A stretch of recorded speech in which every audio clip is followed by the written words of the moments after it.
Hello there. So today we are going to talk about my top 10 books of 2023 that are not horror, because I do read mainly in the genre of horror, but today we're going to cover 10 books that were fiction, nonfiction, fantasy, sci-fi, anything else that fits into that category. And this year I read 139 books so far, and we might fit in a few more before the end of the year. It's the most books I've ever read ever. Also, please never compare yourself to other people's reading.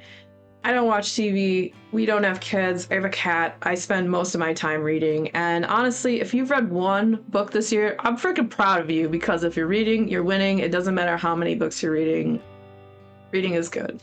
Anywho, I will say this, I loved all of these. And this annoys me every time I say it, from like the least to the best. None of these are least. They're not. They're all great. Just some I liked more than others. So the first one is Ghost Music by Anu. This is just a very lovely and strange book. It gave me like super David Lynch vibes, and I love that about it.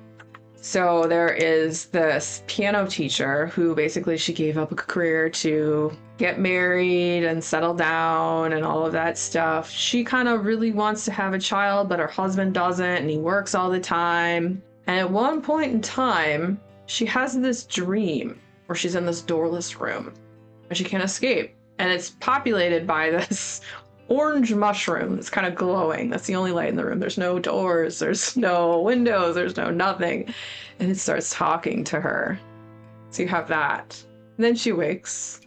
But then she gets these parcels of mushrooms that are native to her mother-in-law's province from where she is from.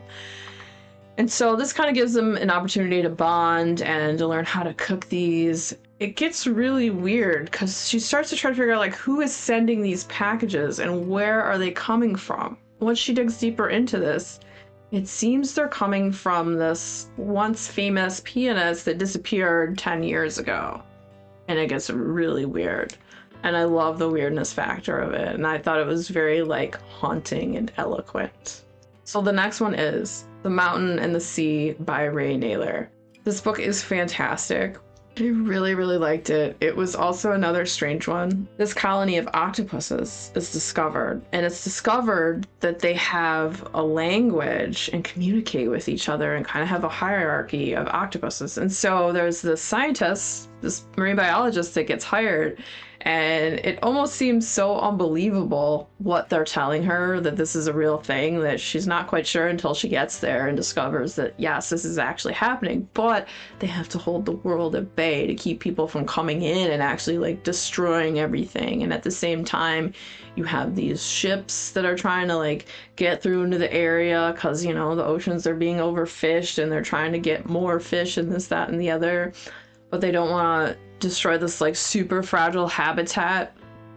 It's about these people trying to come and trying to make contact with these octopus and actually be able to speak and communicate with them. So it's a question of, will it happen, or will they, you know, have to fight off people that come in and try and destroy this whole area? And it was a crazy book. It was really sad and beautiful and so many things. And I really, really enjoyed that one.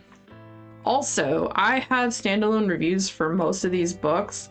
So the ones that I do, I have one for this one. I'll link them down below in the description of the video if you want to check those out. Also, if you're interested in any of these books, I'll have links to those too. Those are affiliate links, which is a great way to support the channel and also to support indie bookstores. The next one is Chrysalis by Anna Metcalf. And this book, I don't know if I was expecting it to be so beautiful. The way it's written is almost poetic. It's so descriptive and eloquent in the way it describes like the most mundane things, such as working out. And it does it in a way that makes it just seamlessly beautiful. And it follows this character who basically transforms herself. She was in a really, really horrible relationship, just really bad. And it's how she gets out of it and moves on and transitions and kind of, I guess, as the proverbial like chrysalis becomes a butterfly. But you see these three different views of people and how they view her. You have this one guy who puts her up on a pedestal. Then you have the mother and their relationship of how they kind of butted heads all throughout their years. and you see more of a side to her where maybe she's not all that perfect. And then you have another that is her friend, and her friend's view is a little more like down to earth than the others. And it's interesting to see these different people's views of her and as she goes through this transition and what happened. I thought it was pretty powerful and just a very interesting book that I like quite a bit. So the next one is Even Though I Knew the End by C.L. Polk. This is like a detective noir story that kind of has occult echoes throughout it. It kind of follows the story of this woman, and it takes place in like times when, you know, men were dominant in most fields of things and all of that stuff. And there's these murders that have been happening.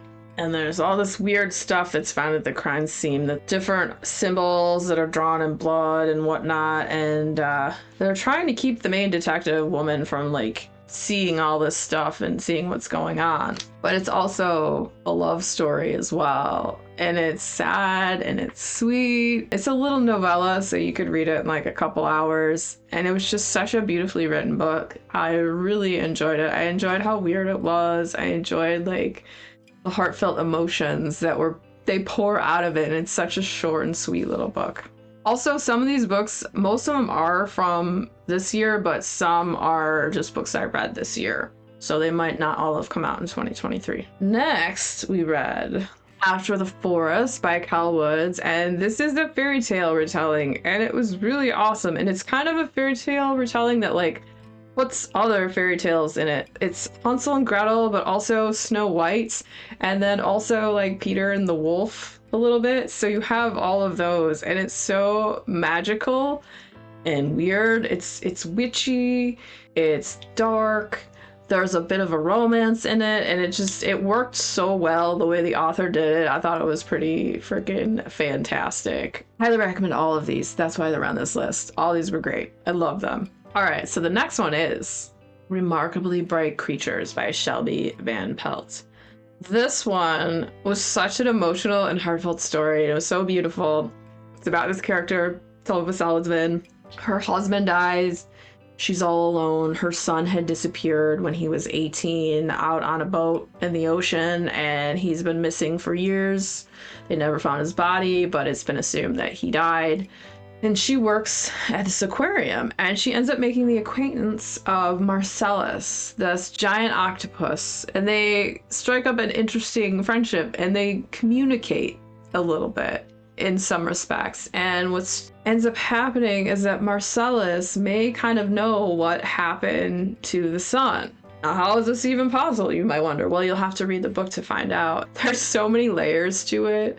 I think I laughed, I cried. It's such a feel-good, but also like heartbreaking story at the same time. Are those two emotions possible? Well, in this book they are, that's for sure. It feels good, but it also breaks your freaking heart. I have a thing for octopuses. I find them super intriguing, just how intelligent they are, how they solve puzzles, and I thought it was really cool too because you get the perspective of the octopus in this and like their thoughts of what's going on and all of that, and just a really unique and interesting read. After that, we have Thornhenge by T. Kingfisher. I love this author the more and more that I read of theirs. And this one, Thornhenge, is a retelling of the Sleeping Beauty tale. And it follows this character, Toadling. And Toadling is so sweet, but also fierce at the same time. She lives in this area by this tower that is, you know, surrounded by this thorn henge, and she has to keep people from coming in there. And it's been like years and years and years and years. So she hopes that everyone who ever remembered anything about this is dead.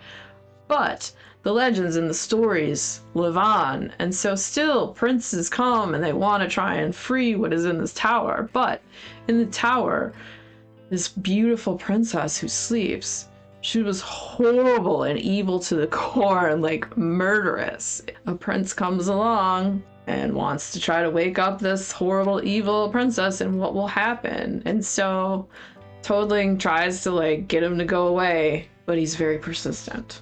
So what happens in the story? Well, you gotta read to find out. And it was such a great retelling, like one of my all-time favorite retellings I've read. It's just done so well. It's a short and sweet one. It's a little novella. It's absolutely fantastic. All right, now we're getting into the top three. So number 3 is Bookshops and Bone Dust by Travis Baldree. It's the second book, but it's the precursor to Legends and Lattes. Bookshops and Bone Dust. It follows the protagonist, Viv, who is this big, battle-thirsty orc, and she wants to go out and kick some butt. Well, in this book, this is like in the times when she was traveling with the Rackham's Ravens, and this is when she first starts out. You start out and there's a battle happening and they're fighting this necromancer, and Viv's just like working her way through all these evil skeletons and these wights, and the other people she's fighting with are falling way behind her, and she's like, why are they so slow? Blah, you know, but maybe she should wait for them because they would probably have her back. You know, the arrogance of youth and all that. So she keeps going, and then she gets stabbed in the leg, and she gets stabbed real bad. She's like laying on the ground trying to fight off stuff, and finally the Rackham's Ravens, they catch up to her, and the main guy's like fights off some people around her. Is like, hey, try not to die, okay? And so they go and they keep fighting through, and well, she can't really stay with them in battle anymore, so she's gonna have to go to this town nearby called Merk and recover for a while. This doesn't really sit well with her because, you know, she's not so good just sitting around doing nothing. But she's gonna go there, and what ends up happening as she works towards recovery, she makes all these friends, and she meets this ratkin who owns this bookstore. The bookstore is in disrepair, and it's shabby, and it smells bad, and they strike up a friendship, and she starts helping her to like revive this bookstore.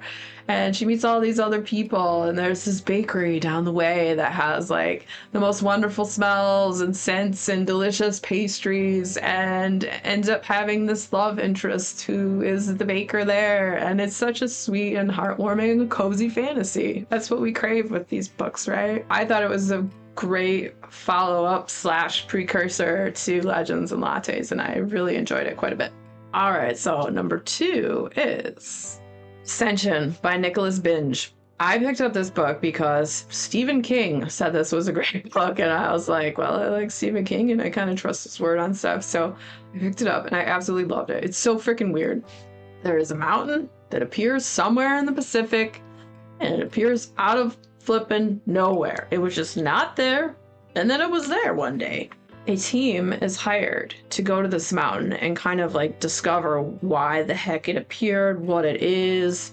And it's weird too, because the mountain is made up of all this different strata and sediment, and like it appears that it's been traveling, in other words. They have a team of all these different people there, different fields of science, whether it's geologists, psychologists, physicists, and they're there to try to figure out what's going on. And they want to reach the top of the mountain because they feel like the answers quite possibly are at the top of the mountain. While they're there, time moves differently. It seems like there's weird pockets where just time doesn't work the way it's supposed to. And the higher they get more paranoid and turn on each other, and the crew gets more violent.